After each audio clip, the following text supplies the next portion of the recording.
Jesus Freedom from the Lord China. A new spiritual nourishment from Website. Nakakalungkot subalit marami pong tao binabaliwala ang buhay nila at buhay ng iba. Nalilimutan ko minsan na isang buhay ay isang himala. That life is a privilege. At yan po ang ating pag-aaralan ngayon kung paano tutunghayan ang mga hindi na natin pinapansin kung minsan, paano muling pahalagahan ang mga bagay na hindi na natin nabibigyan ng puwang sa ating pag-iisip at pagpapasalamat sa Diyos. Isa pong pribilehyo, hindi right, but it is a privilege. Hindi isang karapatan, kundi isang regalo na ipinagkakaloob ng Diyos. Life is the greatest privilege because it is the door through which a person enters eternal life. Siyempre, life muna bago magkaroon ng eternal life. Kaya napakahalaga na pinapahalagahan ang buhay. John 10:10, ang sabi ng Panginoong Jesus, I have come that they may have life and have it to the full. Hindi lang tayo binibigyan ng Panginoon ng buhay, kundi buhay na punong-puno, masigla, may kahulugan. Ecclesiastes 9:4, anyone who is among the living has hope. Even a live dog is better off than a dead lion. Napakatalino ni Solomon para sabihin na sino man na meron pang buhay, hindi pa nalalagutan ng hininga, ay may pag-asa. Sapagkat kahit daw aso lang kung buhay, mas mabuti na ito kaysa sa isang leon na patay. The privileges of life. Pag-uusapan po natin ay isang kulang, bagamat napakarami nito. And one great privilege of life is breath. Hininga, paghinga. Genesis 2:7, the Lord God formed the man from the dust of the ground and breathed into his nostrils the breath of life, and the man became a living being. So ang hininga na pumasok sa katawan ng tao, hindi lang hininga na oxygen para sa mabuhay ang katawan, kundi Espiritu ng Diyos na nagbibigay buhay din sa kanyang Espiritu. At pag-usapan na lang natin, kahit yung physical breathing, yung paghinga lamang, breathing by itself is such a privilege. Subukan yung huminga. Subukan nga, exercise tayo, walang man nanghihinga. Now, tigil. Mag-iisip muna ako kung kailan ko kayo papahingahin. Tigil muna. Tigil, walang hihinga. Gusto nyo na? Sige, hinga na. Kita nyo, try not breathing. Try not being able to breathe. Kung isa kayo ay lumalangoy sa ilalim ng tubig, gusto niya ng lumutang, lalo't may contest. May nakikita nyo, nasa ilalim pa ng tubig yung ka-contest nyo, panalangin nyo, lumutang na siya para makalutang na rin kayo dahil gusto niya ng huminga. Sa x-ray procedure, pagsabing, huminga ng malalim at huwag pong gagalaw, parang kahit ilang saglit lang ay napakatagal at wala ka inaabangan kundi sasabihin ng technician, huminga na po. Habol-habol mo hininga sa mata lang ang iksi-iksi. Napaka-iksi ng panahon na hindi humihinga, pero kailangan. Pero mga kapatid, ilang milyong hinga ang ginagawa natin na hindi natin pinapansin. Hindi man lang natin ipinagpapasalamat, salamat humihinga ako. Kaya nakita nyo pag may naghihingalo, may na-aksidente, tinitingnan agad kung humihinga. Kasi napakalaking pag-asa basta humihinga. Humihinga ba kayo? May pag-asa. Palakpakan natin ng Diyos, huwag kayong nawawala ng loob. Basta humihinga ang tao, dapat magpasalamat. Salamat nakakahinga. Nakikita nyo yung mga nababarahan ng leeg, nababarahan ng lalamunan, o kaya ay may plema, hindi makahinga, may sipon. Ang hirap ng buhay. Pero yung paghinga mo araw-araw, palibas at hindi mahirap, hindi napapansin. Oxygen comes in, is distributed to body parts by blood circulation, and you know that oxygen brings in and brings around what is needed by the body. Tapos, exhale ka, carbon dioxide, it goes out, and it brings what should go out. Lahat ng hindi na kailangan ng katawan na lason, dala-dala paghinga. Binibigay din ng dugo, dala-dala paglabas, dinadala sa lungs, inilalabas ng carbon dioxide. Parang syudad. Kung isang put ako ay naglalakbay at nasa mga matataas na building, ay titingnan ko yung mga kalsada, yung mga dumadaan ng mga sasakyan, may hihinto sa isang building, mayroong kukuha ng basura, may magde-deliver ng mga tubig, may magdadala ng supply sa ospital, may kukuha naman ng mga kalat ng isang lugar. Ganun ang dugo, ganun ang hininga. Nagdadala ng kailangan, naglalabas ng hindi kailangan. At alam niyo, pag ang isang syudad ay isinara, mawawala ng supply. Pagka ang syudad din, tulad ngayon ng Metro Manila ay walang pagdala ng basura, ay mabubulok at mamamaho. But every time that you breathe, that miracle is happening. That life is being renewed, and that which is already wasted or poisonous of the body goes out. Breathing and blood circulation distributes and collects. Kaya napakahalaga yung humihinga ang tao. 1 Kings 17:17, sometime later, the son of the woman became ill. He grew worse and worse and finally stopped breathing. Isang pakahulugan na siya ay binawian na ng buhay. At habang humihinga ang tao ay siya'y buhay, dapat din may buhay. Breath is privilege, and if you breathe, you are privileged. Be thankful whenever you breathe. And enjoy breathing. Libre yan. Isa yan sa mga pinakakailangan ng tao, pero libre. Hindi nagtataas ang presyo ng hinga. Bagamat kung minsan ay kailangan mo ng oxygen, baka yun pa. Pero gaano karaming tao nangangailangan yan at gaano kadalas. Pero libre ang hinga. Huwag kayo nagre-reklamo sa buhay, ang dami-daming libreng mahalaga. Another privilege of life that we take for granted is sight, vision. Yung nakakakita ka. It is an all-important privilege to see. To see, to behold, to enjoy even distant objects. Nakita niyo po ang himala ng mata at himala ng pagkakakita ng mata? Kahit ang layo ng ulap, nakikita niyo. Kahit ang layo ng buwan, kahit ang layo ng mga bituin, ang layo ng nararating ng mata. Tapos lalagyan pa tayo ng binoculars, mga teleskopyo, lalong lumalayo ang naabot ng mata. At subukan niyong pumikit kung hindi lalong malayo ang naabot ng inyong paningin. Akala niyo ba ang bulag ay bulag? Kuminsan kinakailangan tayong pumikit para makakita ng higit lalong malinaw at higit lalong malayo. Pagka pumikit kayo, nakikinig kayo ng dula, ang ganda-ganda ng boses ng lalaking, iniibig kita, Laura. Iniisip mo, ang gwapo-gwapo. Pag nakita mo sa personal, yung gagandang mga babaeng mga boses kasi hindi mo nakikita, therefore napipili mo kung anong gusto mong makita. Kaya yung pati kawalan ng visual sight is also freedom. Because now, your imagination is your limit.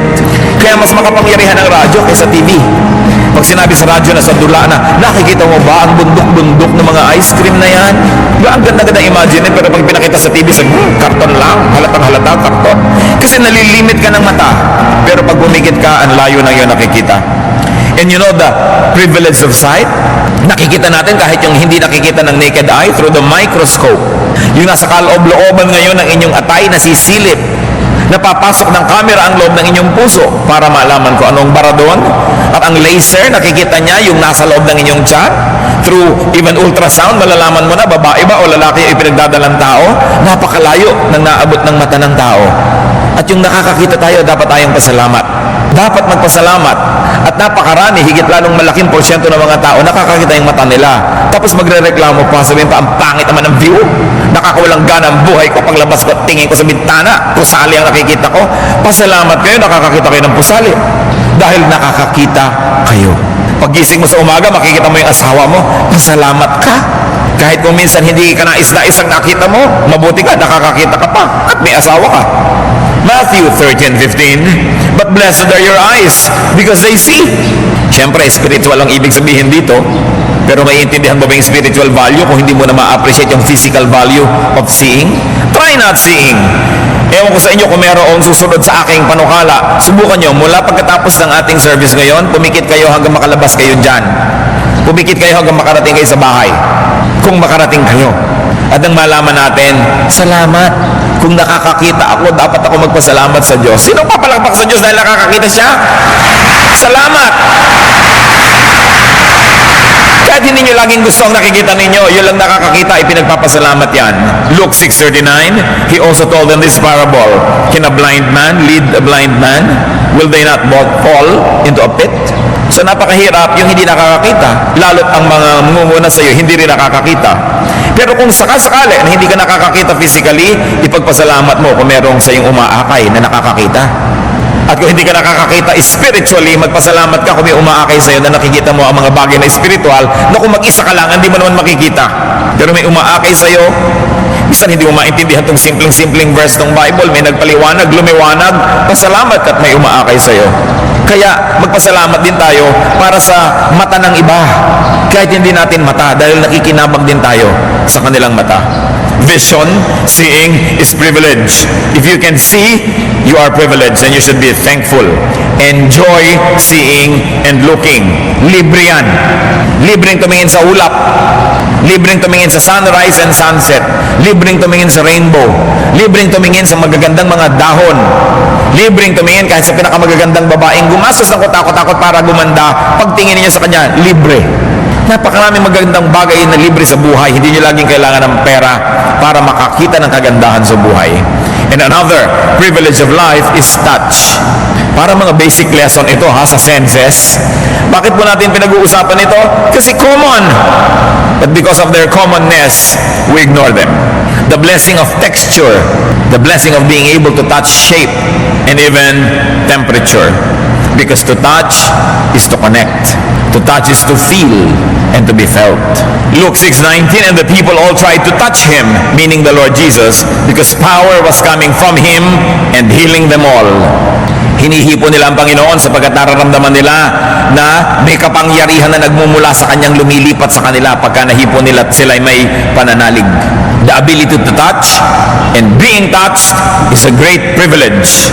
Paminsan-minsan nagagalit ka because there are people who are touching you that you don't want to touch you, where you don't want to be touched probably. But that is rare. Most of the time we should be thankful that we are being touched. Kasi pagka nagtatouch ang mga tao, there is energy that transfers. At kung nagmamahal sa'yo, yung humihipo sa'yo, may sakit ka, hinahaplos-haplos ka, daig niyan ang malalaki at mabibisang mga chemical na gamot kung ikaw ay hinihipo ng isang tao nagmamahal sa'yo. Sapagkat mayroong kapangyarihan ng pag-ibig. At ang pag-ibig na yun na ililipat pagka hinihipo ka na nagmamahal sa'yo. Try not touching. Nakita niyo yung dramatic na mga pelikula na bibitayin ng isang ina o ama tapos magdadatingan ng mga pamilya tapos may salamin, hindi sila makapaghawakan ng kamay man lang. Kahit lang yung mga image lang sa salamin nila, they try to pretend to be touching because you want to reach out. Try not being able to touch. Or maybe you would like to say, try not being able to text. Kasi texting is touching. Kahit ang layo-layo, di ba? Yung kumain ka na ba? Natatouch ka naman. Kung gusto mo yung nagtatanong. Kung ayaw naman sa nagtatanong, naiinis ka dahil natouch ka nang ayaw mo mag-touch sa'yo. Natouch ka nang sa lugar na ayaw mong matouch ka. Try not being texted at all. Kapag mga 2 oras lang hindi nagbibip yung text, yung yung cellphone, tinitingnan. Tumutunog na nga kung may caller o may text, kahit hindi pa tumutunog, tinitingnan pa. That's how much we like to be touched. No? Kaya napakahalaga yung touch. Kaya ang i-describe yung mga useless religious idols sa Psalm 115 verse 7, they have hands but cannot feel. Yun daw ang kawalang kabuluhan ng mga Diyos-Diyosan. Whenever you can touch, be thankful. And whenever people try to touch you, you should be thankful that at least people like to touch you, though you may not like to be touched. Another source of power, another great source of happiness na libre sa tao. Lalo't meron kayo mahal sa buhay, hinahawak-hawakan yung kamay ninyo, kayo'y medyo hinihimas, tinatapik-tapik, isang malaking pagpapala ang ganyang bagay sa buhay. Once more, libre. And what about the privilege of taste? Yung tayo may panlasa. To enjoy taste, to benefit from the signals and warnings of taste.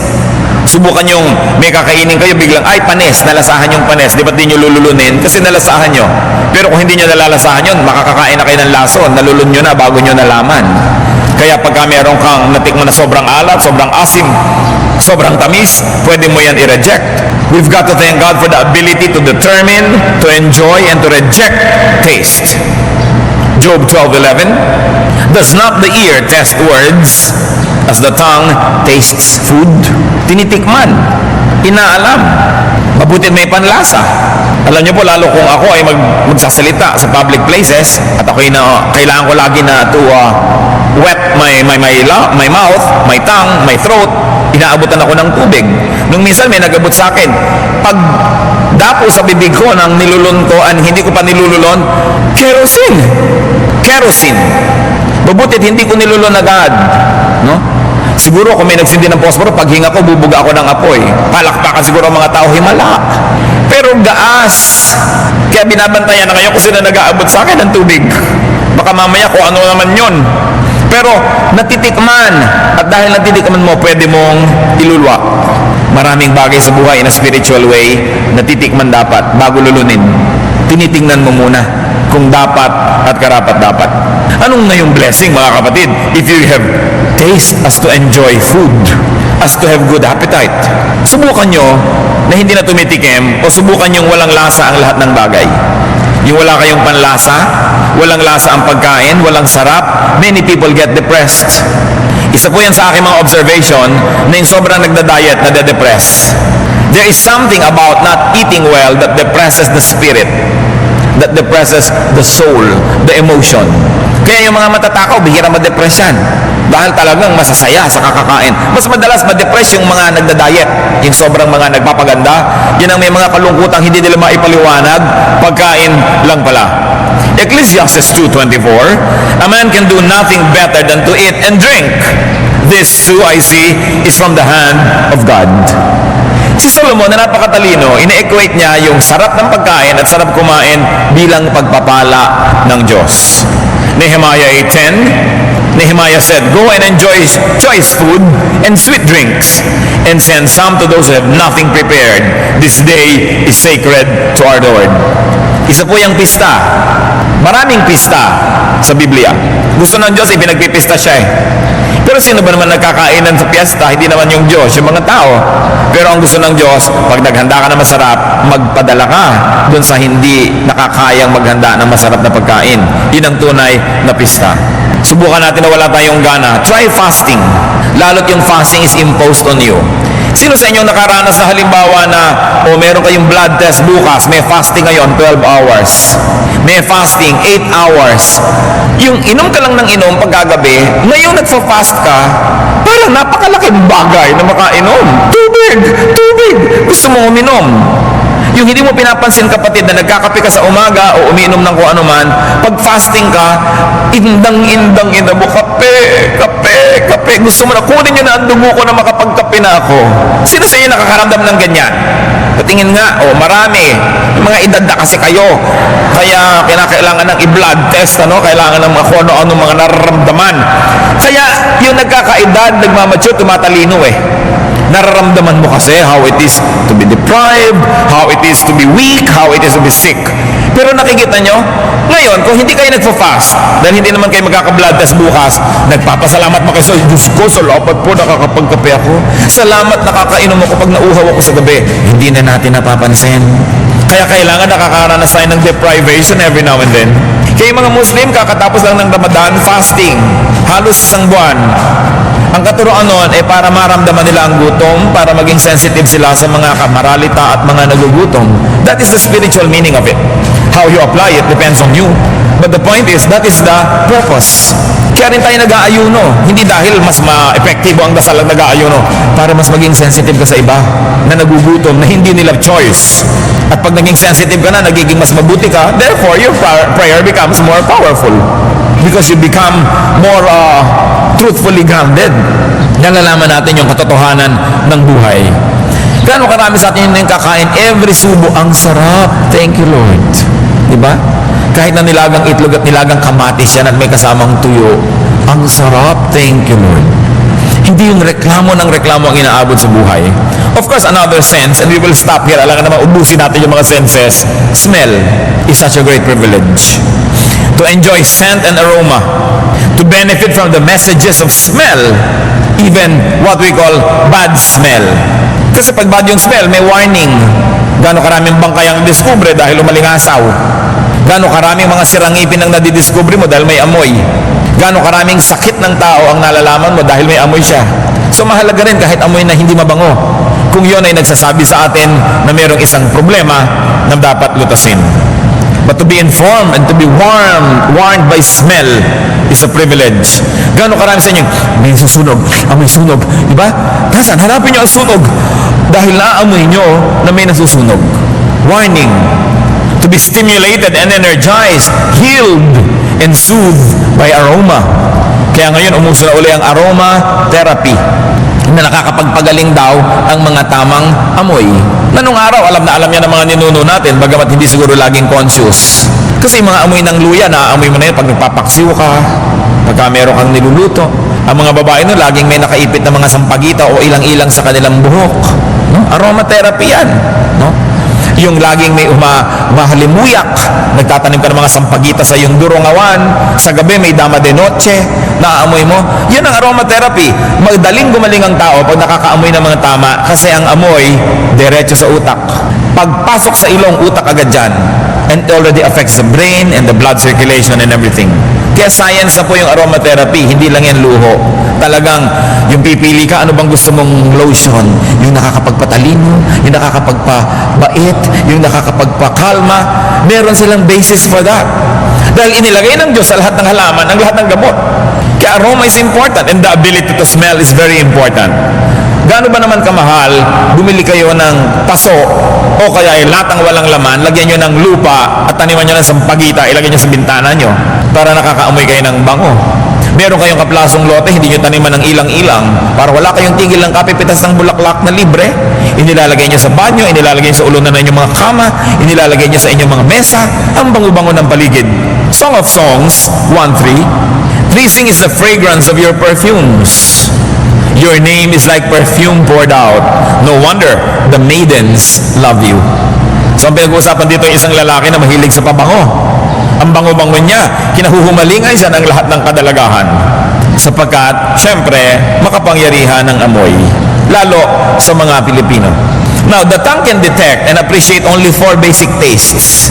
Ang nalalasahan lang talaga na ganap ng dila alat, pait, tamis, at asim. But the sense of smell gives flavor and nuance to the taste. Yun ang nagde-define gaano kaalat, gaano kaasim. Iba ang asim ng sinigang sa mangga at iba ang asim ng sinigang sa sampalok, ng sinigang sa kamyas, iba-iba. Nuance of taste.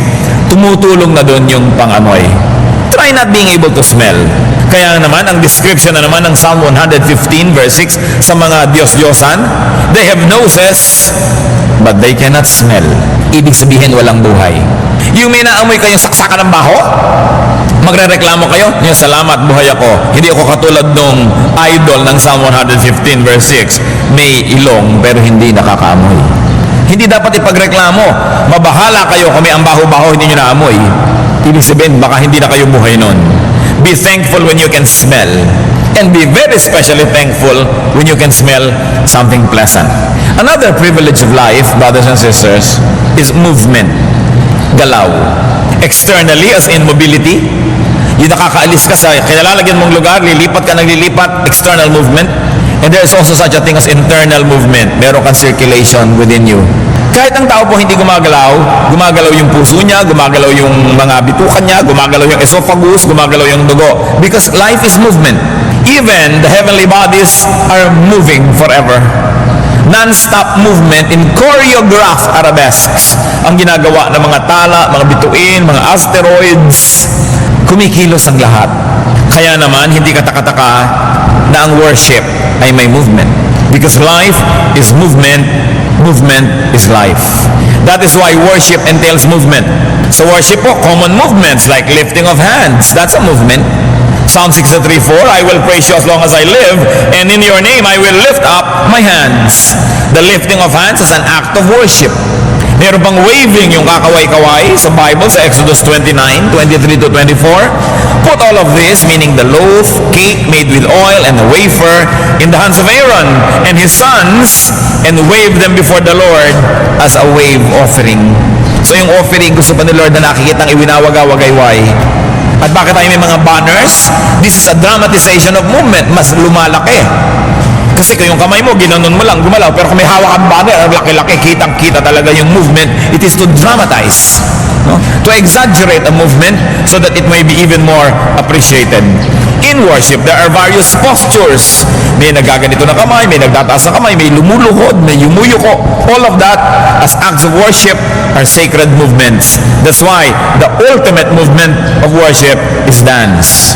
Psalm 149 verse 3, let them praise His name with dancing and make music to Him with tambourine and harp. So, dance is to movement as music is to sound. Yung sound lang yun. Walang arrangement, walang ayos. May sound, maganda. Pero inayos mo, nagiging music. May harmony, may balance, may symmetry. Yung movement, maganda. Pero inayos mo, naging dance. May kahulugan ng mga movements. May symbolism. A very high form of art and definitely a very spiritual way to worship God who is God of movement. 2 Samuel 6:14, David danced before the Lord with all his might. Ang lahat na lahat ay binigay na niya todo sa pagsayaw sa Panginoon. At ang asawa niyang high class na bakyaan, na baduyan sa ginawa niya, nilait-lait niya ang pagsayaw ni David. At sinabi sa Bible, naging baog ang babaeng ito. She became barren and childless all her life. And that was said right after she berated the dancing of David before the Lord. So huwag kayong nanglalait ng mga worshipful movement ng kapwa. No? Huwag nating mamaliitin o pagtatawanan. Kung gano'n na expression niya ng pag-worship, hayaan siya. Kung ayaw niyo, di huwag niyong gawin. Pero huwag niyong pigilin ng iba kung gano'n ang kanilang nadarama. It's a very high form of movement. And an even higher form of movement is imagination. The movement of thought. Mental creativity is movement. Hindi lang po yung body ang gumagalaw, mas malayo ang nagagalaw at napupuntahan ng isang malikot na diwa, isang isip na aktibo. 1 Chronicles 28:12, He gave him the plans of all that the Spirit had put in his mind for the courts of the temple of the Lord. So gagawa ng templo, kailangan ng architectural plans. Sino ang nagbigay? Ang Spirit ng Panginoon has put in his mind the plans that God wanted for the courts. So look at the Spirit as an active agent in creativity. Why do we include the mind in movement? Because the mind can move and go to places. Gusto nyong makarating sa tawi-tawi ngayon din, pumikit lang kayo at imagine ninyo at nandun na kayo. The mind can transcend time and place and other limitations. Meron akong gustong artwork na binili ko nung nakita ko sa isang exhibit. Isang babaeng bata na nasa slum area. Nasa bubong siya ng kanilang barong-barong. At yung gawa ng artist ay from the top na ipinapakita yung bata at yung mga bubong ng mga barong-barong na miserable. At nakaasta ang bata nito na para siyang lilipad. In other words, sa kanyang isip, sa kanyang diwa, lalampasan niya ang kahirapan na nagpipiit sa kanyang katawan. Napakaganda ng symbolism. Because the mind can dream. The mind can even daydream. Therefore, the mind can escape. Kahit ka pa nakakulong, nakakadena, nakagapos, kung iniisip mo na humihitit-hitit ka sa ng buko sa isang napakagandang dalampasigan, magaganap yon sa iyong kalooban. You can make your own reality inside your heart.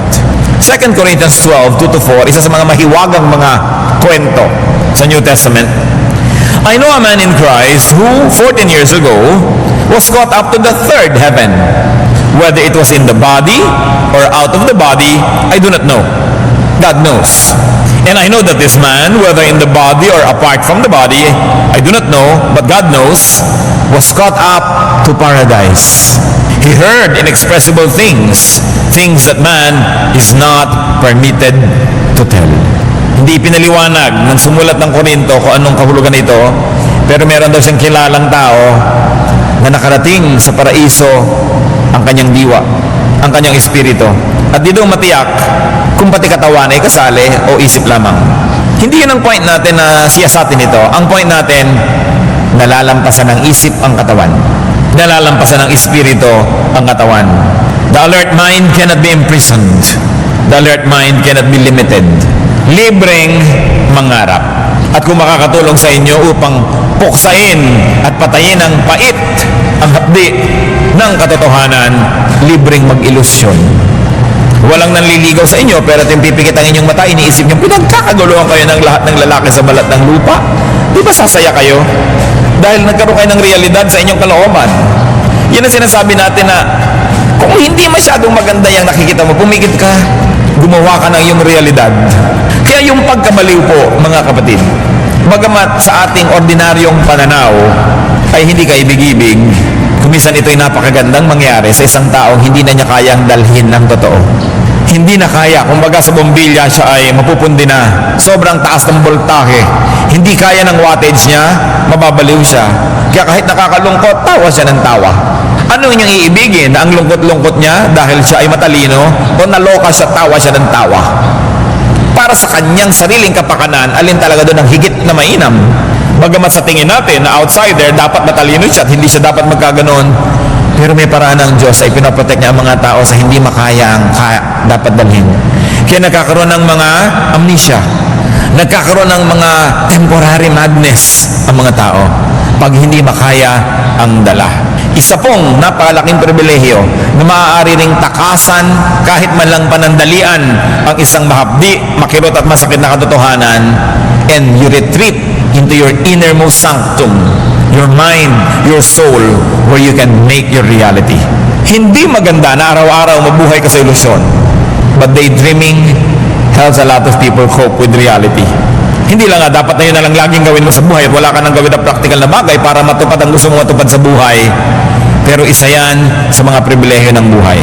Kahit ikaw ang pinakamahirap na tao sa balat ng lupa, sumandal ka lang sa isang pader at umupo ka sa isang balde, pumikit ka at imaginein mo na ang yaman-yaman mo, ang ganda-ganda mo, nangyayari yon. You know how reality can happen if we allow it to happen inside our minds? Subukan nyo to. May mahal kayo sa buhay, malayo siya.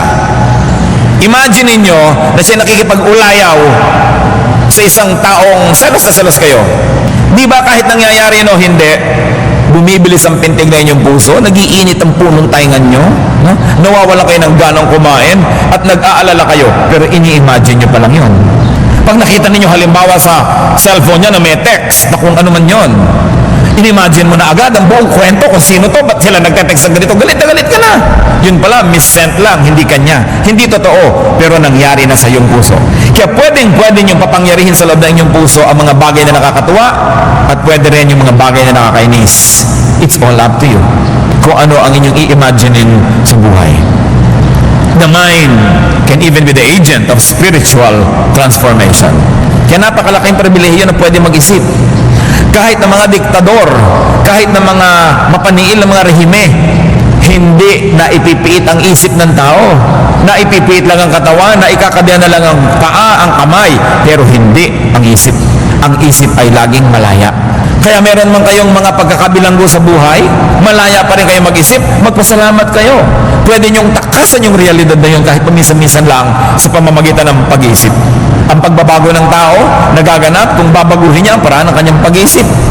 Romans 12:2, do not conform any longer to the pattern of this world, but be transformed by the renewing of your mind. Pag binago ng tao ang paraan ng kanyang pag-iisip, magbabago ang kanyang buong buhay. Pero anuman ang pagtatangka ng mga nasa paligid na tulungan siya magbago, kung sa kanyang isip ay di pa siya nagpasyang magbago, walang mangyayari. Kaya kung minsan may lalapit sa akin, Pastor, counselin niyo naman po yung anak ko para magbago. Gusto po ba niya? Ayaw po. Huwag niyo na ipa-counsel sa akin, walang mangyayari. Ang kakaunselin lang natin yung gusto pero hindi malaman kung paano siya magbabago o kailangan niya ng tulong para magbago. Pero hindi ko siya kailangan kumbinsihin magbago siya. Hindi na kukumbinsi ang tao, kailangan magmula sa kanyang kalooban. Kaya mga naninigarilyo, kahit ano ibigay mo dyan ng mga tulong, kung sa kanyang kalooban, hindi siya nagpasyang tumigil, hindi rin yan mangyayari. Pero kung siya mismo nagpasya, walang makakapigil na tumigil siya. Yan ang ibinigay sa atin ng Diyos, mga kapatid, na tayo ang nakapangyayari sa ating kalooban. Tulad ng pinitas ni Eva ang prutas, kinain niya, kumagat din si Adan, kinain din, kalooban nila eh. Kaya ang pinakamalaking challenge sa atin, ilagay natin sa tama ang ating kalooban. Pag naiinis tayo, anong ginagawa natin? Mas iniinis pa ba natin ang sarili natin o binabaligtad natin para mawala ang inis natin? Nagagalit ka na, maghahanap ka pa ng lalo ikakagalit. Hindi lalo ka nagkagalit-galit. Anong gusto mo, magalit o gusto mo bang humupa ang iyong loob? The mind has the freedom to do this. And it's a privilege. Because no person, and God, even God, does not interfere with the way you think. Kaya po sabihin ng Diyos ko, baguhin niyo po ang pag-iisip ng ganong kapwa. Hindi ginagawa yun ng Diyos, sayang yung panalangin. Kasi ibinigay ng Diyos ang kalooban sa tao, ang tao ang namimili kung anong kanyang iisipin. Pwede lang ang Diyos at pwede tayong tumulong para yung tao mahimasmasan, makakita ng katwiran, pero hindi binabago ng Diyos ang utak ng tao. Alam niyo kung bakit? Kasi kung binabago niya, edi kasalanan niya lahat ang hindi nagbago. Ba't di niya binago? Hindi niya binabago ang tao.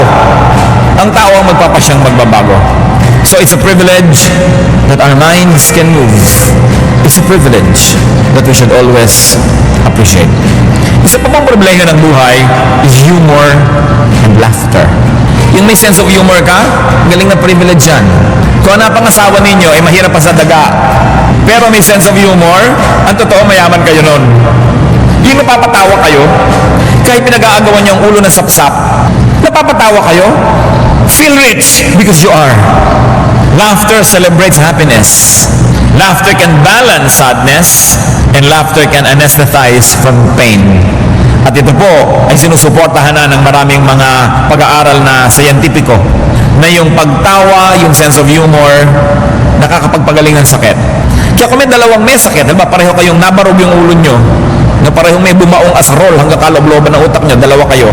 Yung isa, palatawa, palabiro, at yung isa sobrang seryoso, mas mabilis gagaling yung palatawa. Pinatunayan ito ng maraming mga pagsubok nila sa maraming mga clinical tests.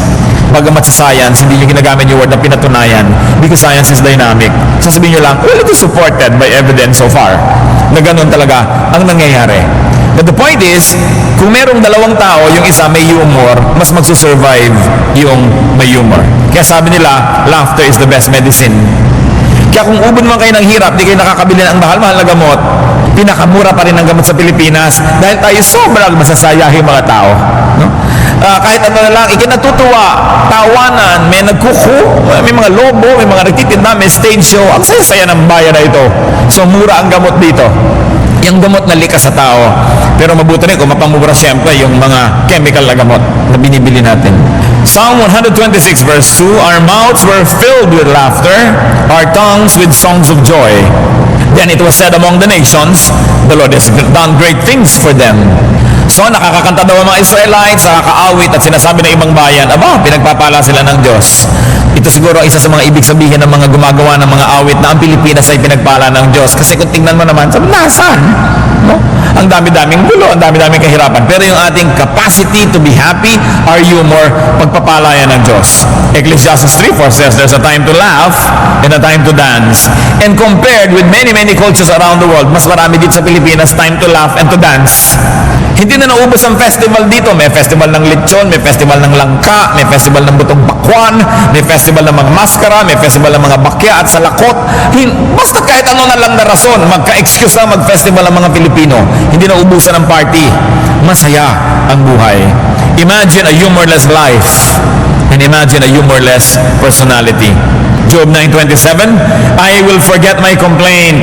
I will change my expression and smile. It's a decision. You may not do that, but will you solve your problem if you frowned? Sa palagay niyo po ba, lalapit sa inyong biyaya kung nakasimangot kayo? Nahihirapan kayo at nasasaktan, tapos tiklop-tiklop ang mukha nyo? May matutuwa ba? Wala rin. So if laughter is the best medicine, then the Philippines is a haven for cheap medicine. Ang yaman-yaman ng mga Pinoy at napakapalad kasi laging nakatawa. Kahit mahulog sa bus, nakatawa. Kahit maipit ng electric fan, nakatawa. Kahit na nakakahiya ang pagsagot natin sa hiya, tawa. Yung napahiya ka, tatawa ka. No? Napakalaking blessing yan sa ating nasyon. Hindi naman na ituturo sa bata yon, likas. May pumuputok na bulkan, tatawa. Yung lahat na, may nahubuan bigla, di ba nakakaya yan? Tawanan. It's always the tendency. Try not laughing at all. So nakikita nyo, simple joys, shallow pleasures, yan ay blessing. Genesis 21 verse 6, Sarah said, God has brought me laughter, and everyone who hears about this will laugh with me. Pag natatawa, pag nakakatawa, pasalamat, dahil yan ay libreng gamot. Napakarami nating dapat ipagpasalamat. Kung minsan nilalait mo pa yung mababaw ang kaligayahan. Mabuti nga mababaw, madaling hukayin, madaling sumaya, sapagkat ang happiness naman isa sa mga goals of life. Kung masaya na siya kahit hindi siya nakapasa sa board, bakit mo siya aagawan ng kanyang kaligayahan? Sa natutuwa siya. Another privilege of life is love. Loving, being loved. Siguro pag nagpataas akong kamay, baka naman konting-konti, and I hope wala, na magsasabi man lang dito kung wala man lang nagmamahal sa kanya. At kung talagang walang nagmamahal sa inyo, siguro wala kayong aso. Dahil kung talagang wala nang magmamahal sa inyo, mag-alaga kayo ng aso, a dog will give you unconditional love. The dog is the only personality in your house that is always happy when you come home. Always. Hindi kayo sinisimangutan, hindi kayo dinededma, hindi kayo ini-ignore ng aso. Lagi siyang happy pagdating nyo. Subukan nyo. Asawa ka, hindi lagi Di ba? Hindi lagi. Lalo't busy-busy, may ginagawa. Sana mamaya pa siya dumating. No, pag dumating kayo, ako naabala ang ginagawa ko. Nag-aayos ako ng cabinet. Ito na naman, hingin na naman ng kape. Hindi naman laging masaya, kahit mga anak, hindi naman laging masaya dumadating ang magulang, lalo may ginagawa kabulastugan. No? Mamaya pa sana dumating, o tamaan pa sana yung bakasyon. Pero ang aso, laging masaya pag dumarating kayo. So kung desperado na kayo, wala na talaga aso. Pero may nagmamahal sa inyo, may aso pa kayo, doble ang paligayahan nyo sa buhay.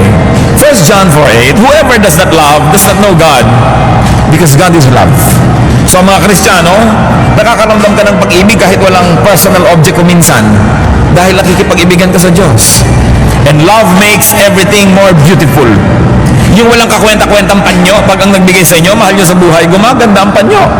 Yung walang kakwenta-kwentang bagay, kung siya ang kasama nyo, kahit nakasakay ka sa Ferris wheel na hindi umaandar, masaya kayo kasi mahal nyo ang inyong kasama.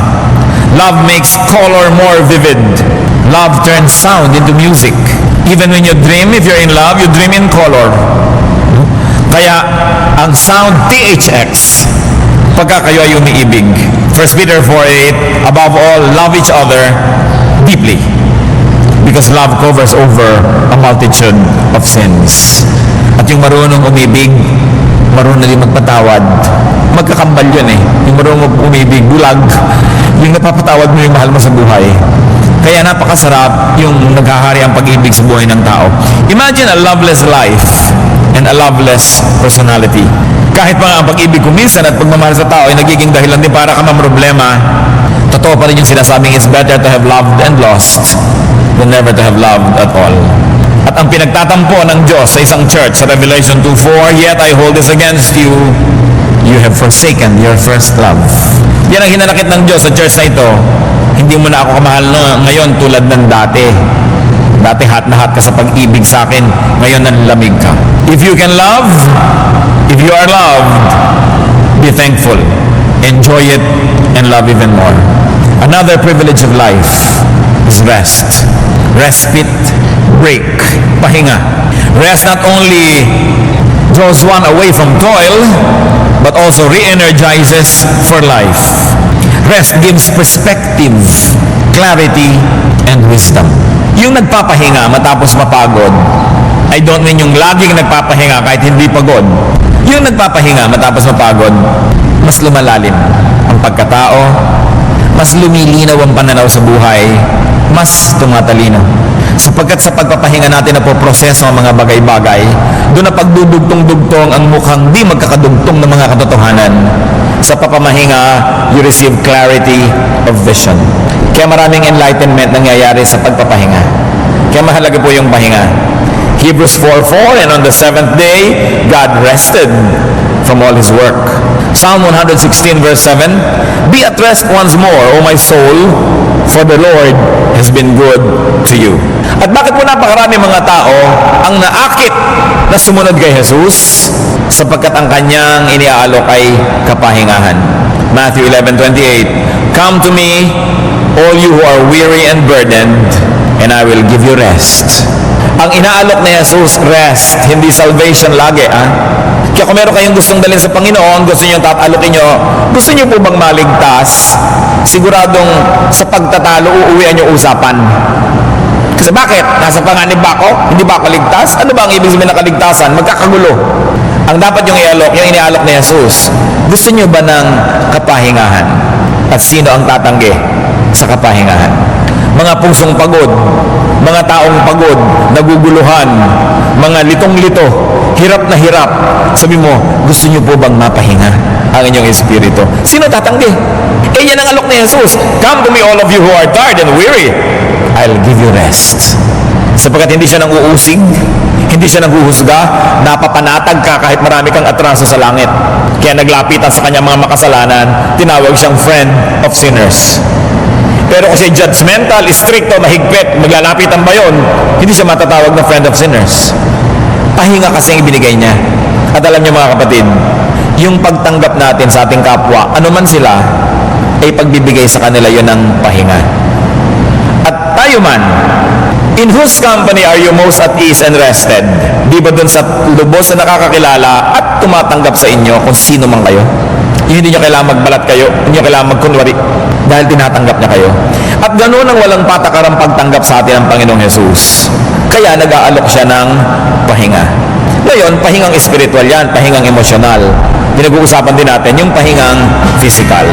Kahit gaano kayo kahirap, nagpapahinga ang tao. Nagkakaiba-iba lang kung saan ka humihiga, saan ka sumasandal, anong nadidinig mo habang nagpapahinga ka, pero nagpapahinga ang lahat. Sa katunayan, yung masarap sa buhay, mas masarap ang pahinga. Talagang halos ugain mo na, hindi pa magising. Dahil ang lalim-lalim ng pahinga. So, no matter how tired you get, you are destined to rest because you are designed by God to rest because He too rested. So, kung nakakapagpahinga kayo, kahit ang inuupuan yung silya ay hindi maganda, kahit ang kama nyo ay hindi first class, pasalamat sa Diyos. One of the great joys of life na libre ang magpahinga. Hindi pwedeng sobrang pagod mo, hindi ka na tuloy makatulog. Lalo ka nga makakatulog. At isa pa pong pribilehiyo, sa dinami-rami ito na huli natin pag-usapan ngayon. Prayer is a privilege. Prayer detoxifies the spirit, the emotion, and the body. Usong-uso na ngayon yung mga magde-detox ka. Detox ka dito, detox ka doon, detox ng skin, detox ng hair. Pati hair kasi ngayon ay stress na daw. No? So, detox ng iyong talampakan, detox ng iyong kuko, lahat. Pero may detox ang spirit. Prayer. It detoxifies. It lets poison out. Because prayer connects the person to the power, to God. Prayer becomes a channel of strength and power, a channel of revelation and healing and blessing from God. And also, prayer enables a person to transcend his or her circumstance. 1 Thessalonians 5:17-18, pray continually, give thanks in all circumstances, for this is God's will for you in Christ Jesus. And what's important? Everyone can pray. Bulag ka man, pipi, paralyzed, you can pray. Everyone can pray anytime and anywhere. And everyone can pray for anything. Philippians 4:6, do not be anxious about anything, but in everything by prayer and petition, with thanksgiving, present your requests to God. Yan ang sinasabi ng Philippians 4:6. And what's important is that God hears and answers prayer. Prayer man ang mga righteous people, prayer man ang mga hindi niya anak, dinidinig pa rin ng Diyos. Matthew 5:45, He causes His sun to rise on the evil and the good, and He sends rain on the righteous and the unrighteous. Nakakapanalangin din. Maging yung mga malayo sa Diyos, lalo't iniibig nila na lumapit. Prayer is a speech. It's a great privilege because you can talk to God. And prayer is also hearing God's will, therefore another privilege. Pag pinagsama-sama natin ang pinag-usapan natin ngayon, the conclusion is inevitable. Life is a privilege. And everybody can be privileged. Bakit po natin pinag-usapan yung privilege of breath, sight, touch, taste, smell, movement, imagination, humor, love, rest, and prayer? Because everybody can have it. Yan ang hindi kailangan na mayroong racial discrimination. Hindi kailangan at issue ang gender. Hindi pinag-uusapan kung mayaman o mahirap ka. Hindi pinag-uusapan kung ano kalagayan mo sa buhay. You can have it. At kung paminsan-minsan, mayroong mangilan-ngilan na may mga isa o dalawa sa mga pinag-usapan natin pribilehiyo, wala sa kanilang buhay, halimbawa hindi sila nakakakita, pero nakakarinig. Halimbawa hindi nakakarinig, pero nakakaamoy.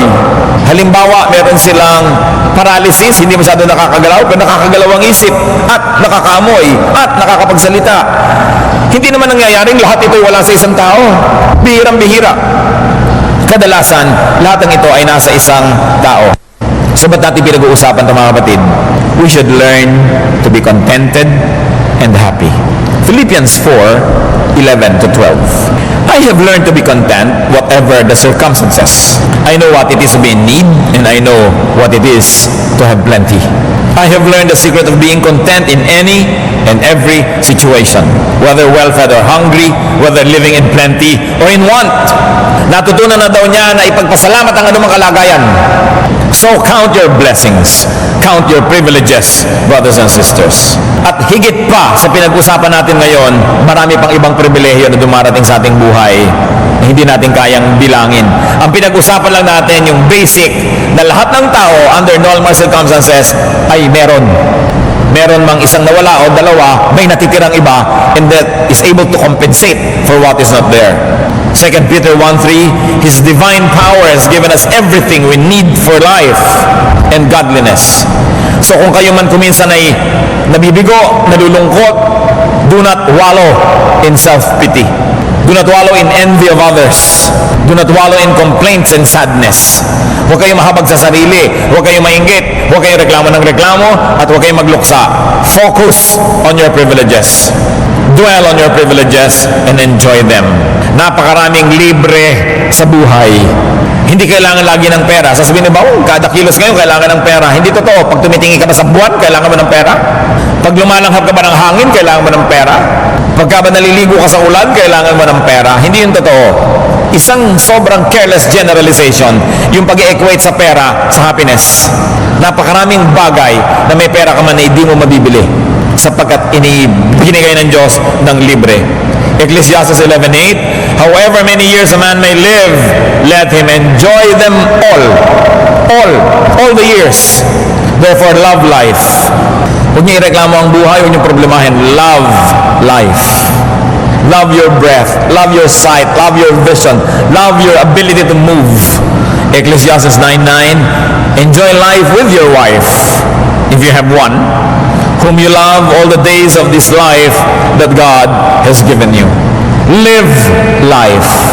Yung buhay, ipinamumuhay yan. Hindi nilalagay sa aparador, sa estante, sa freezer. Kailangan patuloy yan na aktibo.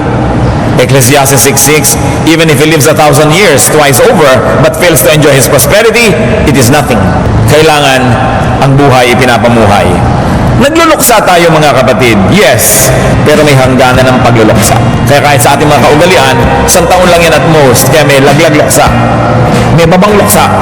Hindi ka pwede magluksa forever. Kung meron kayong minamahal sa buhay, na binawian ng buhay, ipagluksa ninyo kung kailangan, but you must go on with life. Hindi pwedeng patayin nyo na rin ang inyong sarili dahil meron kayong mahal na namatay. Sapagkat marami pang nag-iintay na inyong pagmamahal at marami pang magmamahal sa inyo kung muling bubuksan ang puso. Mahawi man ang ulap. Mangyayari ang mga bagay na yan. Yung mga hanggang sa dulo ng walang hanggan. Pag sa makabilang buhay na lang uli kayo makipag-fellowship sa makabilang buhay na. Pero nandito pa kayo, ibig sabihin, gusto ng Diyos mabuhay pa kayo dito. Hindi ko minamaliit ang lungkot natin kuminsan na meron tayong mga mahal sa buhay na umuuna na. Pero ipagluksa ng may hangganan. Sapagkat ang buhay ay dapat ipamuhay. Life must be lived because it is a gift of God. It must never be spent in mourning forever. Meron tayong Diyos at dapat nating maalala yon. Pwede tayong mabuhay kahit may kulang. Tulad ng binanggit natin, hindi naman lahat kasi nakakakita, meron hindi sighted, bulag. Pero tuloy ang buhay. Yung mga pulubi nga, pag binigyan mo pa ng pera, tinitignan pa kung malaki o maliit. Nalalaman pa. At ang tatalas ng tainga, yung hindi nakikita ng mata nila, nakukompensate ng pandinig. Ang tatalas sa mga pakiramdam. Yabag mo lang, kilala niya kung sino dumarating. May compensation yan. Hindi ka man nakakarinig, meron ka namang mata. Hindi ka man nakakapagsalita at ikaw ay pipe, nakakapagsulat ka naman, nakakakilos ka, you can communicate. Bagamat hindi naman siguro natin gusto maging ganon. Pero kung ganon ang nangyari, alam nga naman buong buhay ka nalang magreklamo, magmukmuk at tanggal naman ang kaligayahan ng iyong buhay. Kailangan ka mag-adjust. Because life must be lived. Learn from the starfish. Alam niya na pag-aaralan natin sa grade 4 biography kung hindi kayo absent nun. At saka sa second year high school biology na naman. Ano yon? Yung starfish, di ba 5 ang kamay niyan? Para siyang parol. Subukan mong hawakan yung isa o kaya kulungin mo siya o kinagat ng kung sino yung isa. Ang gagawin niya, tatanggalin niya yung kamay na yon at lalangoy na siya palayo. 4 na lang ang kanyang kamay kesa naman malulon siya ng buo. Mamaya may tutubo na naman siya isang kamay. At kung wala man tumubo, di ba masarap mabuhay na 4 ang kamay kesa nalulong ka buo? So kung tayo may nagiging starfish, live and learn from the starfish. Kahit kulang, pwedeng mabuhay ang tao. Bihira naman tao yung kompleto Halos lahat may kulang. Nagmumukha lang silang kompleto kasi tinitingnan natin sa kanila yung wala tayo. Nagmumukha tayong kulang kasi yung wala sa atin ang lagi na lang nating inuungot-ungot. Hindi natin tinitingnan kung ano yung mayroon tayo. The starfish lets one arm go in order to avoid a permanent entrapment. We can also do that. Do not be entrapped. Do not be imprisoned. Do not be held a prisoner because you want to keep all of your arms. Sometimes you have to let go so you can be free. Swim away from harm and from sorrow and get on with life. Learn from the three-legged goat. Noon pong kami mga bata sa tapat ng bahay namin ay may lagi mga dumadaan na isang pangkat ng mga kambing. Dinadala ng may-ari sa bandaron para pakainin kung ano man ang ginagawa nila, hindi ko na alam. Araw-araw dumadaan yon. At nanganak ang kambing na ito. Alam niyo, isang anak niya, 3 lang ang paa. Awang-awa ang lahat, bakit 3 lang ang paa ng kambing na ito? Pero this kambing never made a big deal out of it. Kasama siya lagi. At pinakamabilis pa siyang tumakbo. Katakataka. At lumusog siya ng lumusog. At ngayon, sumakabilang buhay na silang lahat. Dahil ang tagal na nun eh. Siguro, naging sila, ano bang ginagawa sa kambing? Naging kaldereta. So yung 4 yung paa, naging kaldereta rin, Yung 3, naging kaldereta rin. Pero, nasa iyo kung sasaya ka. Pero meron naman, hindi ka pa inakaldereta, feeling kaldereta ka na. Kasi hindi mo ina-enjoy ang buhay. Learn from other abled people. Tuloy din. Alam nyo, mga galawgaw na mga tao, mga kilala ko, kung saan nagpupunta, mga bulag. Kung saan nakararating, nandito ka rin. Paano ka nakarating dito? Sabi mo lang, kayo lang makakarating dito? Kung saan nagpupunta. Meron ako nakilala nung araw when I was in college na isang European person na bulag. Akalain niyo ba naman isang araw nagkakagulo sa kapitbahayan namin dahil hinahanap ako? Nakarating doon, hinahanap ako. Itong bulag, Frances pa. Pero kahit 2 yung mata mo, kung tamad ka, hindi ka na makakaalis sa kinakalagyan mo, tutubuan kang lumot dyan. So, if there's a will, there's a way. And there is God who makes the way. Huwag kayong papayag to be disabled. You can only be other-abled.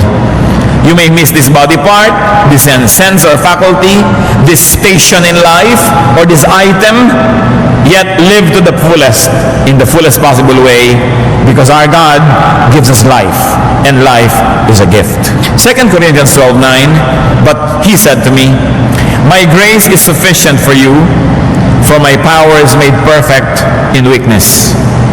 Therefore, I will boast all the more gladly about my weaknesses so that Christ's power may rest on me. Ang kulang natin napupunuan ng Diyos.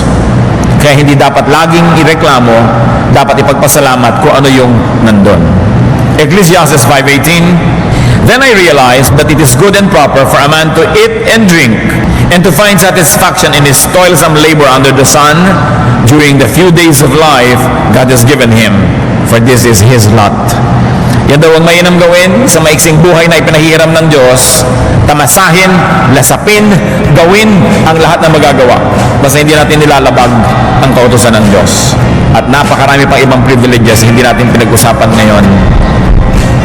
Life is a privilege. Do not ignore it. Do not trivialize it. And do not problematize it. Live it thankfully, gratefully. At kung may kulang sa inyong buhay, mag-alas starfish. At least kahit kayo fish, star naman. Salamat po o Diyos dahil kayo po'y mabait sa amin. Salamat dahil kahit imperfect ang buhay, may buhay. And we can always make the most out of it. Sa pagtunghay niyo sa aming kalooban ngayon, Panginoon, kayo nakakakita kung sino sa amin ang lubos na mapagpasalamat sa aming kalagayan. Sino ang may reklamo, sino ang malungkot, sino ang nawawala ng pag-asa. Turo niyo sa amin, Panginoon, na humihinga lang kami, pasalamat na. Nakakakita kami, nakakaramdam, pasalamat pa. Napakaraming dapat ipagpasalamat. Punuin mo ang aming puso ng pagtanaw sa iyo ng utang na loob, Diyos. Punuin mo kami ng kagalakan at lagi naming ipagdiwang kung ano ang mayroon kami. At ipagpasalamat yung wala kami na nasa kapwa namin na imi-minister din naman sa amin. Turuan mo kami huwag mainggit, huwag manibugho, kundi lasapin yung itinakda ninyo para sa amin. Gawin ang ipinagagawa ninyo sa amin. Magbulay-bulay tayo mga kapatid sa ilang saglit ng katahimikan. Pinakamabuting sagot sa ganito mga hamon ay pag-iisip, pagbubulay-bulay, at hingin na pa natin sa Diyos yung mga practical na mga dapat natin gawin as reaction to this wonderful reality that life is a privilege.